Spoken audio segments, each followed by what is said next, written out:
இங்கே ஒரு கப்புள் 45 வருஷமாக பூட்டி கிடக்கிற ஒரு வீட்டை கம்மியான ரேட்டுக்கு வருதுன்னு சொல்லி வாங்கிடுறாங்க. வாங்கினதும் அந்த வீட்டில் ஒரே ஒரு ரூமை மட்டும் யூஸ் பண்ணக்கூடாதுன்னு சொல்கிறாங்க. அப்படி என்ன இருக்குன்னு அந்த ரூமில் போய் செக் பண்ணால் கேட்குற எல்லா வரத்தையும் கொடுக்கக்கூடிய ரூமும் அந்த ரூம் இருக்குது. ஷாம்பெயின், பணம், நகை, காசு, ட்ரெஸ்ஸு என்ன கேட்டாலும் அந்த ரூமில் கிடைக்குது.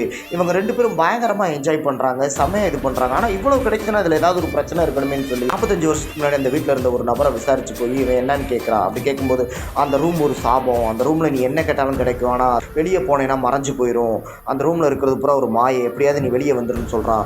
சரி நீ வீட்டுக்கு வந்து அதை சொல்லலாம்னு பார்த்தா அவன் பொண்டாட்டி ஒரு குழந்தைய வச்சு கொஞ்சிட்டு இருக்கா. ரூம் மூலமாக ஒரு குழந்தைய வாங்கிடுறா. அந்த குழந்தைனால அவங்க 2 பேத்துக்கும் சண்டை வருது. சொன்னா கேள்வி, அது பொய்யடி, நீ வேணா அந்த குழந்தைய வெளியே வச்சு பாருன்னு வெளியே வச்சா அவன் வளர ஆரம்பிச்சிடறான். இந்த குழந்தை பெரிய ஆபத்து, முதல்ல வெளியே விடுன்னு வெளியே தெளி கதவடைக்கிறாங்க. அவன் கொஞ்ச நேரத்தில் பழந்து கிழவனாகி ஆம்பளாவே ஆகி போயிடுறான்.